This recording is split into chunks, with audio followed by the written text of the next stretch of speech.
آپ کی خوش بختی اور بخت فروزی ہے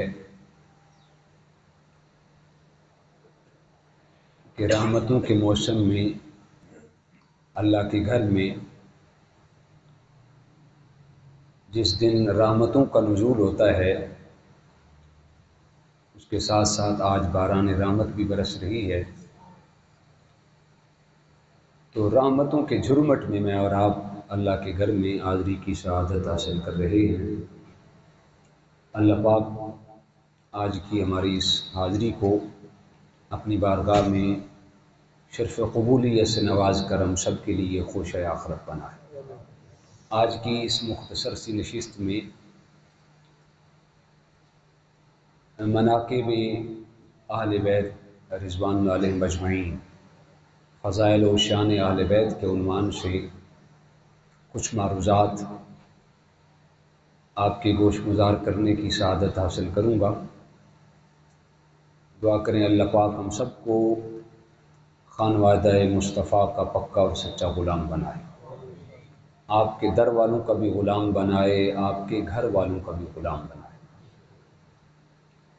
25 سپارہ ہے، اس کی آیت نمبر 23 ہے جو میں نے دوران خطبہ تلاوت کرنے کی سعادت حاصل کی ہے۔ بڑی مشہور زمانہ آیت کریمہ ہے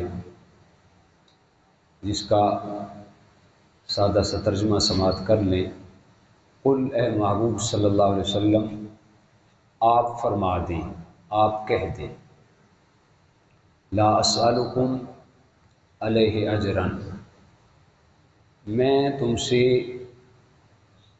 اس بات پر کوئی اجر طلب نہیں کرتا۔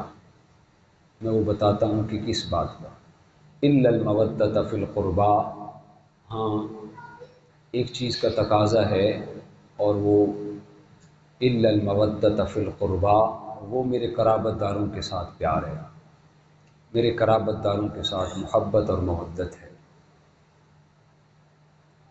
حضور جان عالم رحمت کونین صلی اللہ علیہ وسلم نے ارشاد فرمایا، اس بات پر میں تم سے کوئی اجر اور کوئی اجرت طلب نہیں کرتا کہ تم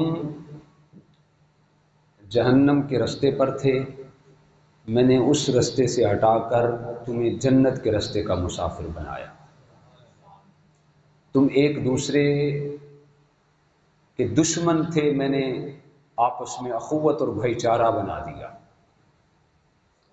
تمہیں باپ کی پہچان نہیں تھی، ماں کی پہچان نہیں تھی، بیٹیوں کی پہچان نہیں تھی، رشتہ داروں کی پہچان نہیں تھی، یہ ساری پہچان میں نے تمہیں عطا کی، تم پر دعوت رشد و ہدایت کے پیغام کو بڑے تسلسل کے ساتھ پہنچایا۔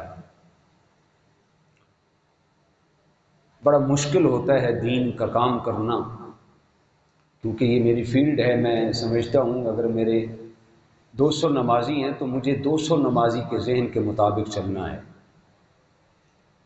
اور کوشش اس میں سے ہر بندہ یہ کرتا ہے کہ امام صاحب میرے ذہن کے مطابق چلیں، وہ اپنا ذہن پیچھے چھوڑ دیں۔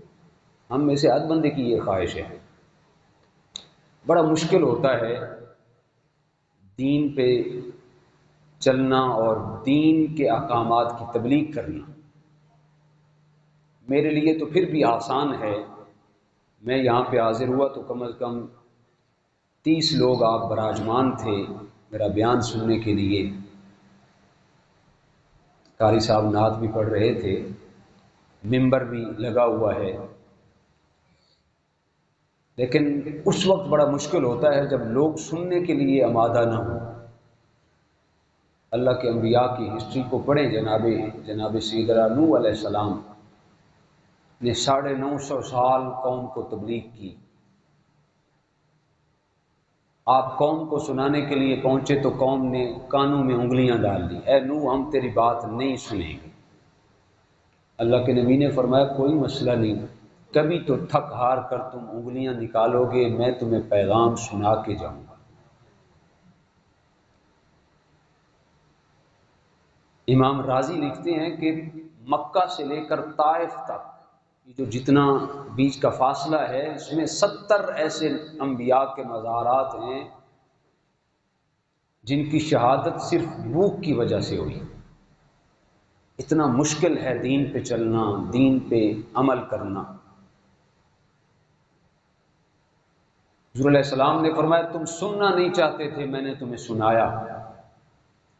تم نے اپنے گھروں کے دروازے بند کر لیے، میں تمہاری انتظار کرتا رہا۔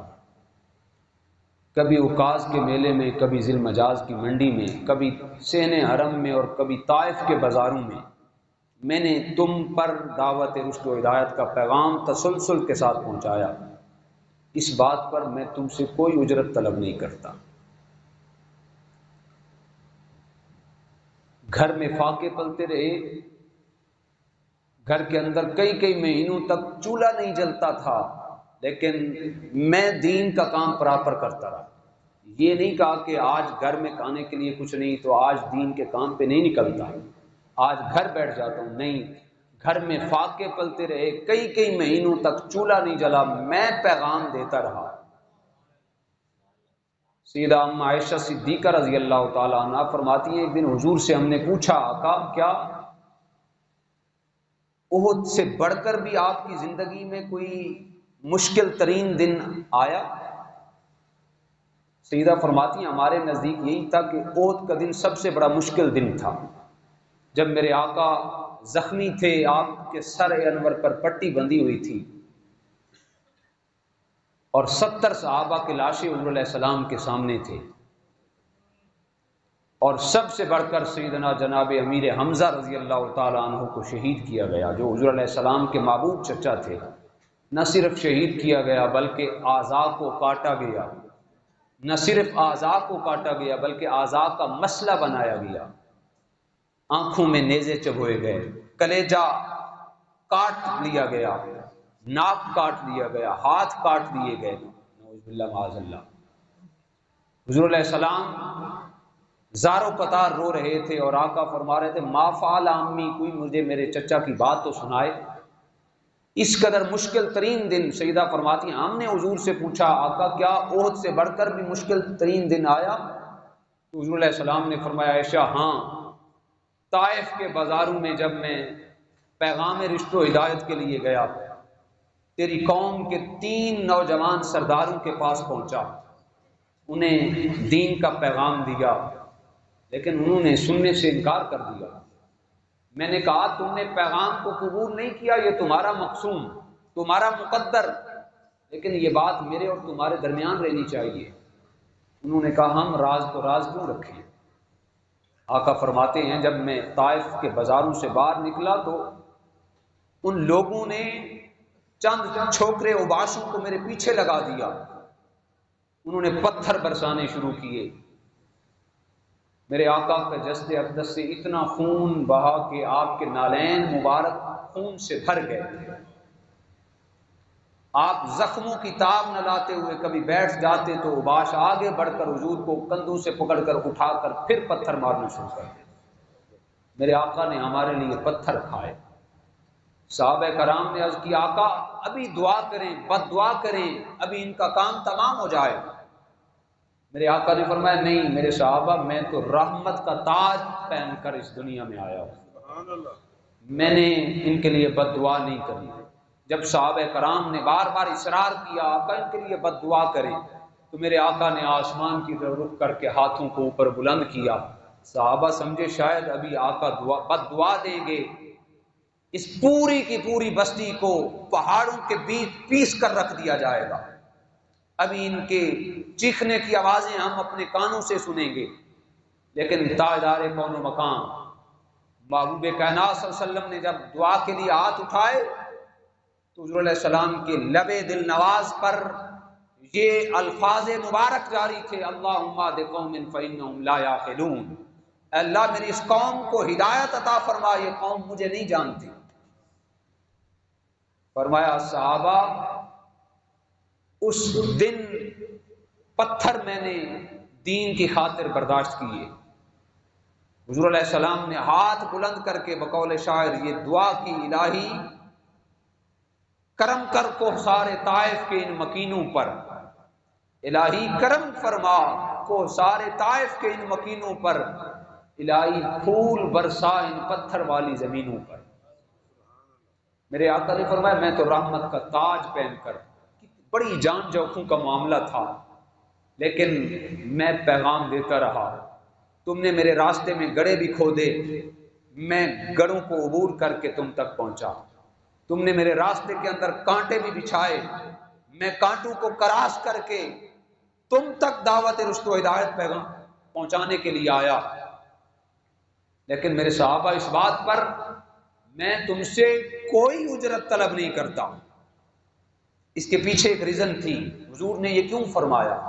صحابہ کرام نے جب یہ دیکھا کہ حضور نے ہمارے لیے اتنا کچھ کیا، ہمارے لیے پتھر برداشت کیے، ہمارے لیے بھوک برداشت کی، ہمارے لیے مصائب برداشت کیے، ہمارے لیے آلام برداشت کیے، جان جوکھوں کا معاملہ، اپنی جان کو پریشانیوں میں مبتلا کیے رکھا، لہذا ہمارا بھی کچھ بنتا ہے کہ ہم بھی حضور علیہ السلام کو کچھ سکھ دیں۔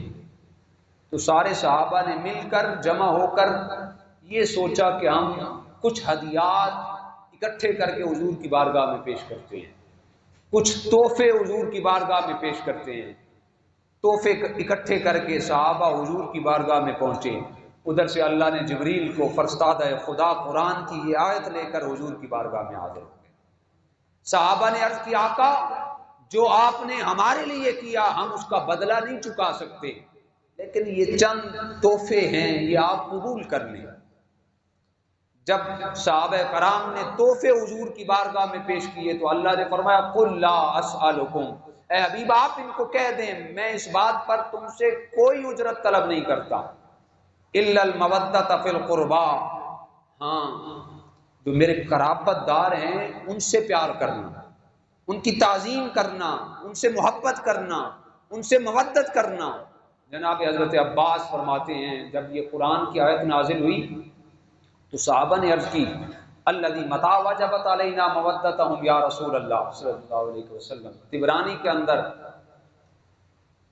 صاحب طبرانی نے اور معجم الکبیر کے اندر اس روایت کو کوٹ کیا، حضور کی بارگاہ میں صحابہ نے عرض کی متى وجبت علینا مودتہم یا رسول اللہ، یا رسول اللہ وہ کون ہیں جن کی محبت ہم پر واجب ہے، وہ کون ہیں جن کی چاہت ہم پر فرض ہے، وہ کون ہیں جن کی مودت کو ہمارے لیے فرض قرار دے دیا گیا؟ تو آقا کائنات صلی اللہ علیہ وسلم نے ارشاد فرمایا العلی و فاطمہ و والداہما، فرمایا جن کی محبت تم پر لازم ہے وہ علی المرتضیٰ ہیں، وہ فاطمہ الزہرا ہیں، وہ ان کے بیٹے حسن اور حسین ہیں۔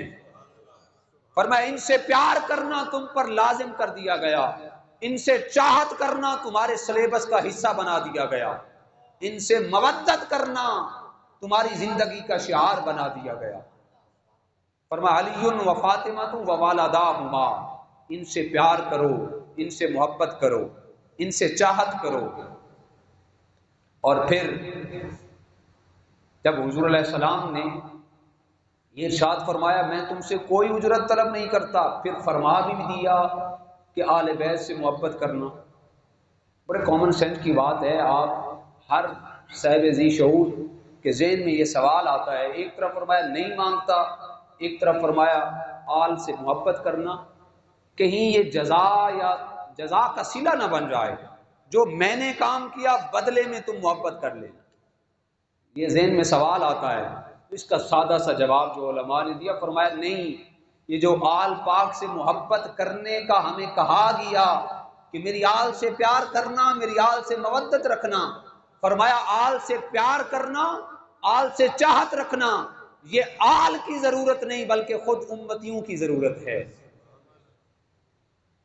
آل کو ضرورت نہیں ہے کہ امتی ان سے پیار کریں، بلکہ حضور کے غلاموں کو ضرورت ہے، دین کی حفاظت کے لیے انہیں چاہیے، انہیں ضروری ہے کہ وہ آقا کائنات کی عطرت سے پیار کریں۔ پھر آقا کائنات نے فرما بھی دیا میں تو جا رہا ہوں، تمہیں ایسے خالی نہیں چھوڑ کے جا رہا، فرمایا انا تارک فیکم الثقلین، میں تم میں دو بھاری چیزیں چھوڑ کے جا رہا ہوں۔ مشکات المصابی کے اندر خطیب تبریزی نے کوٹ کیا انا تارک فیکم الثقلین، تم میں دو بھاری چیزیں چھوڑ کے جا رہا ہوں۔ اول ما کتاب اللہ، پہلی چیز کتاب رحمت قرآن مجید ہے، فیہ الہدا والنور فخذوا بکتابی وامسحوا، اس کتاب کے اندر ہدایت بھی ہے، نور بھی ہے، روشنی بھی ہے، سب کچھ ہے۔ اور وسانی عطرت اہل بیت، دوسرا فرمایا وہ میری آل پاک ہے، میری عطرت ہے، میرے قرابت دار ہیں۔ فرمایا لن تضلوا بعدی ابدا، فرمایا ان دونوں کے دامن کو تھام لو، تم کبھی گمراہ نہیں ہو سکتے۔ لن تضلوا بعدی ابدا، میرے بعد تم کبھی بھی گمراہ نہیں ہو سکتے۔ پھر یہ بھی کہا اذکرکم اللہ فی آل البیت، 3 دفعہ ارشاد فرمایا، فرمایا میری آل کے معاملے میں اللہ سے ڈرتے رہنا، میری آل کے معاملے میں اللہ سے ڈرتے رہنا۔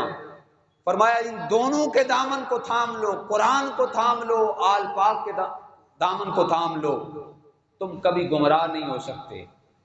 حضور نے تو گارنٹی دی تھی کہ تم کبھی گمراہ نہیں ہو سکتے، پھر کیا معاملہ ہوا؟ ہم گمراہی کے دوزانوں پہ، اس کے طریقے پہ چل پڑے، 73 فرقوں میں بٹ گئے، اور پھر ہر فرقہ مختلف گروہوں میں بٹ گیا، ہر گروہ مختلف لابیوں میں تقسیم ہو گیا، لوگ ایک دوسرے کی گربانوں کو پھاڑ رہے ہیں، ایک دوسرے کی پگڑیوں کو اچھالا جا رہا ہے۔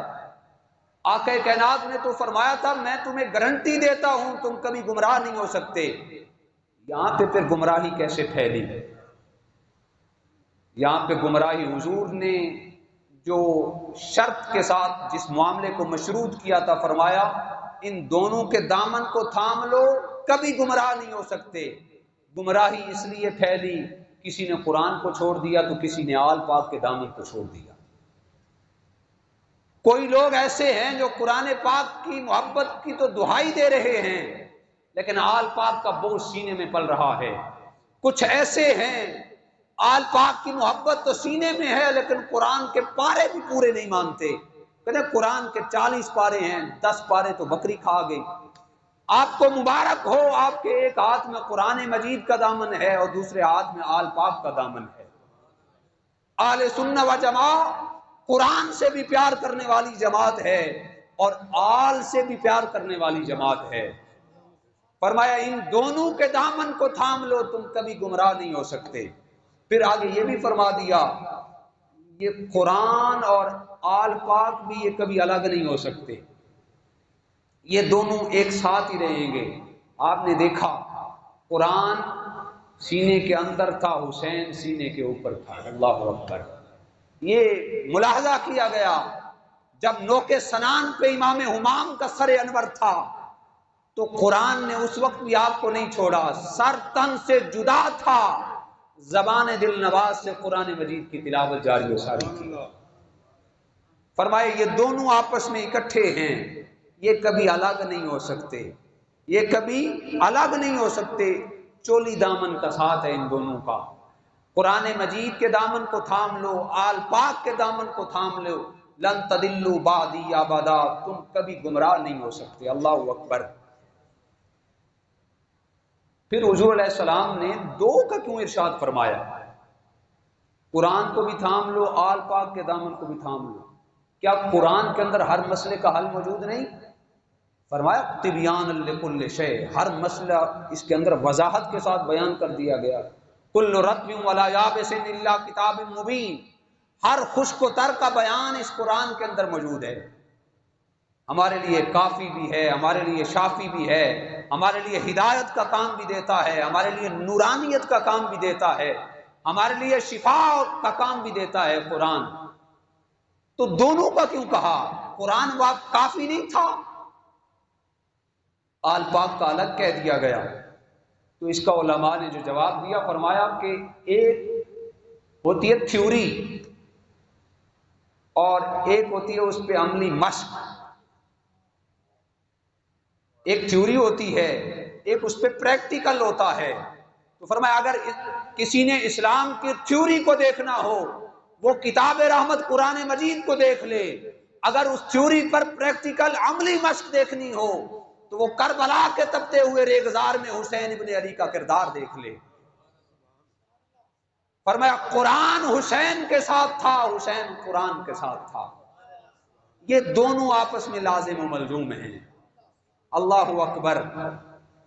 پھر حضور علیہ السلام نے دونوں کی ترغیب بھی دی، فرمایا قرآن کی تلاوت کیا کرو، فَإِن لَّمْ تَبْقُوا فَتَبَاكُوا، قرآن کثرت کے ساتھ فرمایا قرآن کی تلاوت کیا کرو، اور جب قرآن پڑھا کرو تو رویا کرو، فَإِن لَّمْ تَبْقُوا، رویا کرو. فرمایا فلا تباکو، اگر رونا نہیں آتا تو کم از کم رونے والی شکل بنا دیا کرو. حضور سیدی فیض عالم داتا گنج بخش علی اجمیری سے کسی نے پوچھا حضور جس کو رونا نہ آئے تو کیا کیا جائے؟ فرمایا وہ اپنے مقدر پہ روئے.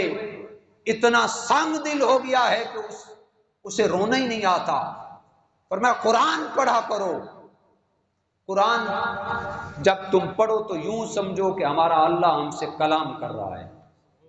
پھر آل کے ساتھ محبت کرنے کی بھی ترغیب دی. فرمایا قرآن کو بھی تھام لو، آل پاک کے دامن کو بھی تھام لو. آل پاک کے دامن کو بھی تھامنے کا حکم دیا گیا. جامع ترمذی کے اندر، سنن ترمذی کے اندر امام ابو عیسیٰ ترمذی نے اس روایت کو کوٹ کیا. جناب حضرت سیدنا حذیفہ بن یمان رضی اللہ تعالیٰ عنہ حدیث پاک کے راوی ہیں. آپ جانتے ہیں یہ صاحب سر النبی صلی اللہ علیہ وسلم، یہ حضور علیہ السلام کے رازدار صحابی ہیں حضرت حذیفہ بن یمان. صحابہ کہتے ہیں جب ہمیں کسی بندے کے متعلق شک ہوتا یہ مسلمان ہے یا منافق ہے یا کیا ہے، تو ہم جا کر جناب حذیفہ بن یمان سے پوچھتے اس کے متعلق حضور نے تو تمہیں کچھ نہیں بتایا. رازدار، قربان جائیں حذیفہ بن یمان پہ. کوئی میرا رازدار ہے، کوئی محلے کے چودھری کا رازدار ہے، کوئی محلے کے ایم پی اے کا رازدار ہے، کوئی رانے اور ملک کا رازدار ہے. جناب حذیفہ بن یمان کے مقدر اور اعزاز پر قربان جو جناب رسول کائنات امام الانبیاء کے رازدار تھے. حضرت حذیفہ بن یمان کہتے ہیں کہ میں حضور کی بارگاہ میں نمازیں پڑھتا، جو دن کی نمازیں تھیں. دن کی نمازوں کو کیا کہتے ہیں جی؟ مثلا ظہر کی نماز ہو گئی، عصر کی نماز ہو گئی، انہیں کون سی نمازیں کہتے ہیں؟ سری نمازیں، جن کے اندر تلاوت خاموشی سے کی جاتی ہے، سری نمازیں. تو فرمایا میں سری نمازیں تو حضور کی ابتدا میں پڑھتا تھا، لیکن میری خواہش تھی کہ کاش مولا کوئی ایسا سنجوگ بنائے میں جہری نمازیں بھی حضور کے پیچھے پڑھوں، حضور کا قرآن سنوں. جس پہ قرآن نازل ہوا اس زبان سے جب قرآن پڑھا جائے گا تو کیا کیفیات ہوں گی. اللہ اکبر. جناب ابو موسیٰ اشعری، اس روایت کو میں نے بارہا آپ کو سنایا. ابو موسیٰ اشعری کہتے ہیں ایک دن میں حضور کی بارگاہ میں نماز پڑھنے کے لیے حاضر ہوا تو حضور نے فجر کی نماز میں سورۃ الضحیٰ تلاوت شروع فرما دی. آپ جانتے ہیں والضحیٰ ہے حبیب آپ کے چہرے کی قسم، واللیل اذا سجا آپ کی زلف عنبری کی قسم. حسن جب خود ناز پہ آ جائے، فخر پہ آ جائے. اللہ اکبر. جناب حذیفہ بن یمان کہتے ہیں میں خواہش میں تھا کہ سری نمازیں تو پڑھتا ہوں، جاری نمازیں بھی حضور کے پیچھے پڑھوں، لیکن میری امی جان بڑھاپے کے عالم میں تھی، بوڑھی تھیں، رات ان کی خدمت میں لگا رہتا. جناب حذیفہ بن یمان کے اس عمل سے ہم نے اپنے لیے پیغام حاصل کرنا ہے کہ والدین کی خدمت کرنی ہے.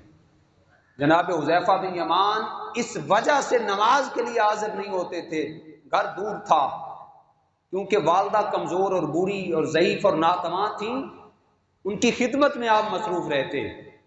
آج مجھ سمیت ہم میں سے کتنے لوگ ہیں جو والدین کی خدمت کر رہے ہیں؟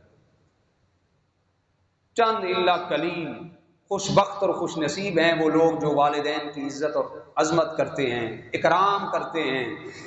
خوش بخت ہیں وہ نصیب جن کا یہ قبلہ ان کے گھر کے اندر موجود ہے. جن کے قبلے بچھڑ گئے ان سے پوچھیں، ان کی راتیں بھی اوکھی گزرتی ہیں، ان کے دن بھی اوکھے گزرتے ہیں. والدین جن کے ہیں حیات ہیں وہ اپنے لیے غنیمت سمجھے. جناب حذیفہ بن یمان نے اپنی ماں کو لالچ دی، امی جان آج مجھے اجازت دے میں حضور کے پیچھے نماز پڑھنا چاہتا ہوں، مغرب اور عشاء کی نماز.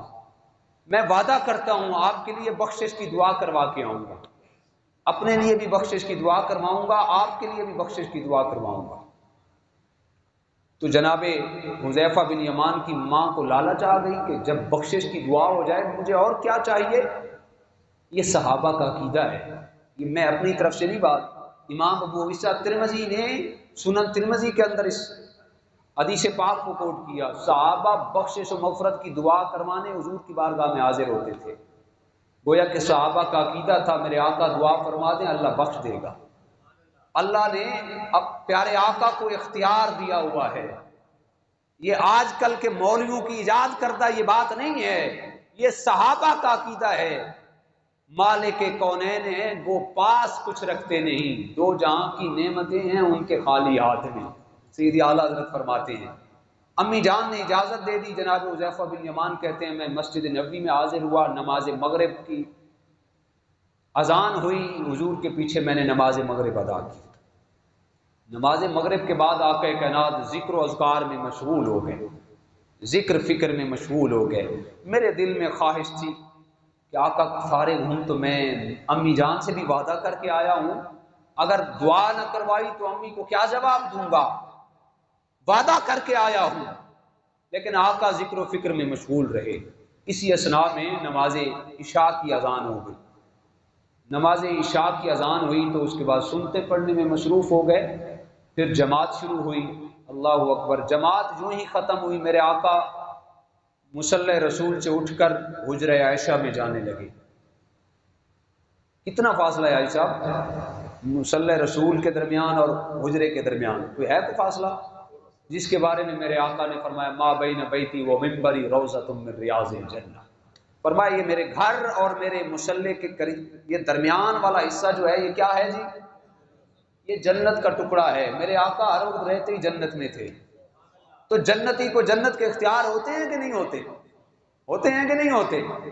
میرے آقا نے نماز پڑھائی اور فوراً حضور حجرہ عائشہ کی طرف آقا کائنات نے قدوم میمنت لزوم اٹھائے تو جناب حذیفہ بن یمان جلدی سے اٹھے کہ میں تو وعدہ کر کے آیا ہوں امی جان سے، اگر دعا نہ کروائی تو امی جان سے وعدہ خلافی ہو جائے گی۔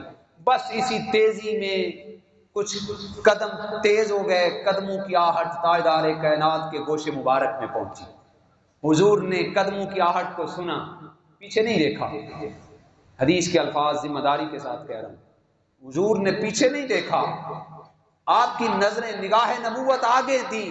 فرمایا من ہوا ھذا حذیفہ، تو میرے پیچھے آنے والا کون ہے؟ کہ حذیفہ تو نہیں ہے؟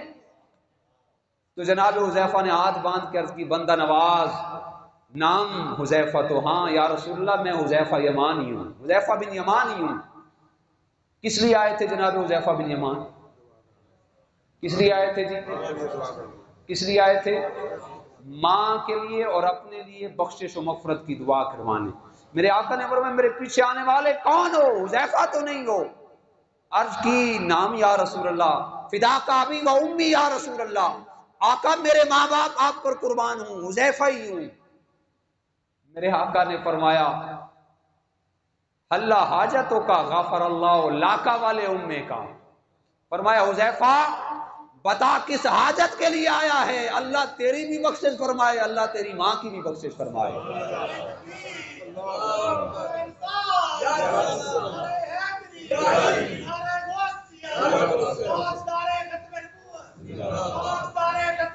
زندہ باد۔ فرمایا اے حذیفہ کیا حاجت لے کے آئے ہو؟ غفر اللہ لاکا والے امے کا، اللہ تیری بھی بخشش فرما دے، تیری ماں کی بھی بخشش فرما دے۔ تو حذیفہ بن یمان کیا کہتے؟ جو دل میں تھی وہ تو زبان نبوت میں آ ہی گئی۔ وہ رسول ہی کیا ہے جو دلوں کی بند بولیوں کو نہ جانے؟ اللہ اکبر۔ رسول کہتے ہی اسے ہیں جو امتی کی ہر ادا سے واقف ہو۔ یہ بدبخت ہے وہ لوگ اور وہ شخص جو کہتے ہیں رسول نہیں جانتے۔ اگر رسول نہیں جانتے تو کلمہ کس لیے پڑھا ہے بھائی؟ جب کلمہ پڑھا ہے، میرے آقا سینکڑوں حدیث ہیں، میرے آقا نے غیب کی خبریں بتائیں، دل کے چھپے ہوئے راز کو حضور آگاہ ہوئے اور فرمایا غفر اللہ لاکا والے امے کا، اللہ تیری بھی بخشش فرمائے، تیری ماں کی بھی بخشش فرمائے، بتا کیا حاجت ہے؟ اب کیا کہتے جناب حذیفہ بن یمان؟ جو مانگنے آئے تھے وہ تو بن مانگے ہی مل گیا، وہ بن مانگے مل گیا، اب کیا کہتے؟ میرے آقا نے فرمایا حذیفہ سنو، پھر اگر کچھ نہیں کہنا تو سنو، پھر ابھی ایک فرشتہ میرے پاس حاضر ہوا، ابھی فرشتہ میرے پاس حاضر ہوا، اور فرشتہ اللہ سے خاص اجازت لے کے حاضر ہوا۔ آج تک یہ فرشتہ زمین پر پہلے کبھی نہیں آیا، آج پہلی مرتبہ آیا ہے، اور اللہ سے اجازت لے کے آیا ہے، اذن لے کے آیا ہے۔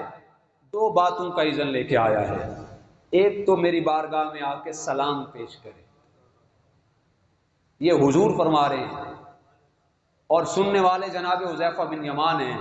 فرمایا ایک اس بات کی اجازت لے کے آیا وہ میری بارگاہ میں سلام پیش کرے، تو امتی سلام پیش کرنا چاہیے حضور کی بارگاہ، تو امتیوں کو روکنا نہیں چاہیے۔ دنیا کا کلیجہ تڑپتا ہے حضور کی بارگاہ میں سلام پیش کرنے کے لیے۔ اللہ اکبر، دعا کریں اللہ سب کو لے جائے، یہاں پہ بھی سلام عرض کریں اور مکین گنبد خضراء پہ حاضر ہو کر حضور کی بارگاہ میں سلام عقیدت و محبت پیش کریں۔ فرمائیے ایک تو اس لیے اجازت لے کے آیا میری بارگاہ میں سلام پیش کرے، انسان تو انسان، شجر بھی میرے مصطفیٰ کی بارگاہ میں سلامی پیش کرتے ہیں۔ شجر، جناب ابو ہریرہ روایت کرتے ہیں، ایک غزوے سے واپس آ رہے تھے تو ایک جگہ پہ پڑاؤ کیا، میری ڈپٹی لگ گئی پہرا دیں، حضور ماں استراحت ہو گئے۔ میں نے اچانک دور سے دیکھا ایک درخت نے اپنے آپ کو ادھر ادھر گھسیٹا، اپنے آپ کو آگے پیچھے کیا اور اپنی شاخوں کو توڑتے ہوئے، اپنی جڑوں کو توڑتے ہوئے وہ درخت آ کر میرے سامنے کھڑے ہو گیا، اور تھوڑی دیر رکا رہا، پھر تھوڑی دیر کے بعد واپس چلا گیا۔ جب حضور بیدار ہوئے، جناب ابو ہریرہ کہتے ہیں میں نے حضور کی بارگاہ میں سب سے پہلے یہ عرض کیا، آقا عجیب ماجرا دیکھا ہے، وہ جو سامنے درخت کھڑا ہے تھوڑی دیر پہلے اپنی جڑوں سمیت آیا، تھوڑی دیر رکا رہا، پھر واپس چلا گیا، تو آقا یہ کیا ماجرا ہے؟ تو تاجدار کائنات صلی اللہ علیہ وسلم نے فرمایا استأذنت ربی هذه الشجرۃ فأذن، اس درخت نے، اے حضور نے یہ نہیں کہا اچھا یہ کیا بات ہے، آپ نے حیرانگی والا معاملہ نہیں دکھایا، اچھا یہ درخت آیا تھا یہ تھا، نہیں، بلکہ حضور نے فرمایا اے ابو ہریرہ سنو، اس درخت نے خالق و مالک اللہ سے اجازت مانگی، مالک مجھے اجازت دے، تیرا محبوب قریب آیا ہوا ہے، سلام نہ پیش کر لوں؟ تیرا محبوب قریب آ گیا ہے، سلام نہ پیش کر لوں؟ اللہ نے فأذن لہا، اللہ نے اس کو اجازت دی، یہ سلام پیش کرنے کے لیے آیا تھا۔ جس محبوب کی بارگاہ میں درخت سلامیاں پیش کرتے ہیں تو امتی تو کیوں نہیں سلام پیش کرتا؟ الصلاۃ والسلام علیک یا سیدی یا رسول۔ ایک تو اجازت اس لیے لے کے آیا تھا سلام پیش کروں، سلام پیش کر دیا۔ فرمایا اے حذیفہ بن یمان، دوسرا یہ پیغام دینے کے لیے آیا ہے یہ فرشتہ، آج سے قبل اس دنیا میں کبھی نہیں آیا، یہ پیغام بار الہی سے لے کے آیا ہے، اور اس نے آ کے مجھے بتایا، اللہ فرماتا ہے اے پیارے حبیب صلی اللہ علیہ وسلم، آپ کی پیاری بیٹی سیدہ کائنات مخدومہ کائنات سیدہ بی بی فاطمہ الزہرا، اے حبیب کبریا، اے تاجدار کون و مقام، اللہ فرماتا ہے ہم نے آپ کی بیٹی فاطمہ کو جنت کی ساری خواتین کا سردار بنا دیا ہے، اور اللہ فرماتا ہے ہم نے آپ کے نواسوں کو حسن اور حسین کو جنت کے جوانوں کا سردار بنا دیا ہے، جنت کے جوانوں کا سردار بنا دیا ہے۔ تو گرامی قدر حضرات، یہ آل پاک کے چند مناقب میں نے آپ کے گوش گزار کیے، انشاءاللہ اسی تسلسل کو، اسی ردم کو، اسی کیفیات کو انشاءاللہ ہم مزید جلا بخشیں گے۔